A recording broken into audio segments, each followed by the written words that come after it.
উৎসবের মরশুমে প্রায় 3.5 লক্ষ লোক ভ্রমণ করে। দক্ষিণ মধ্য রেলওয়ে অসংরক্ষিত টিকিটধারীদের জন্য একটি কিউআর কোড স্ক্যানার চালু করেছে। যাত্রীদের সুবিধার্থে এবং অসংরক্ষিত টিকিটের সুবিধাজনক ক্রয় নিশ্চিত করার জন্য দক্ষিণ মধ্য রেলওয়ে ইউটিএস মোবাইল অ্যাপ্লিকেশন চালু করেছে। প্রতিষ্ঠার পর থেকে অ্যাপটি রেল ব্যবহারকারীদের কাছে ইতিবাচক সাড়া পাচ্ছে এবং অ্যাপটি ব্যবহারকারী যাত্রীর সংখ্যা ক্রমাগত বৃদ্ধি পাচ্ছে। এইদিকে আসন্ন উৎসবের মরশুমে ভিড় বৃদ্ধির প্রত্যাশিত বৃদ্ধির পরিপ্রেক্ষিতে এসসিআর স্টেশন এলাকায় ইউটিএস মোবাইল অ্যাপের মাধ্যমে টিকিট কেনা প্রচারের জন্য একটি নতুন উদ্যোগ চালু করেছে।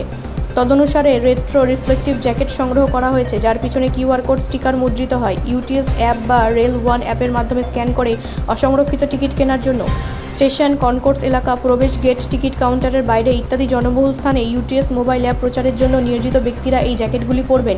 ইউটিএস অ্যাপ আধুনিক টিকিটিং ব্যবস্থা একটি বড় পদক্ষেপ এবং ভারতীয় রেলের অসংরক্ষিত টিকিটে ভ্রমণকারী যাত্রীদের বিশাল অংশের জন্য একটি আশীর্বাদ। রেলওয়ে জোনটি ইউটিএস মোবাইল অ্যাপ সম্পর্কে রেল ব্যবহারকারীদের সচেতন করার জন্য এবং মোবাইল অ্যাপের মাধ্যমে বুক করা অসংরক্ষিত টিকিটের অংশ বৃদ্ধি করার জন্য বেশ কয়েকটি উদ্যোগ গ্রহণ করেছে। ব্যুরো রিপোর্ট, রাষ্ট্রীয় প্রসার বাংলা।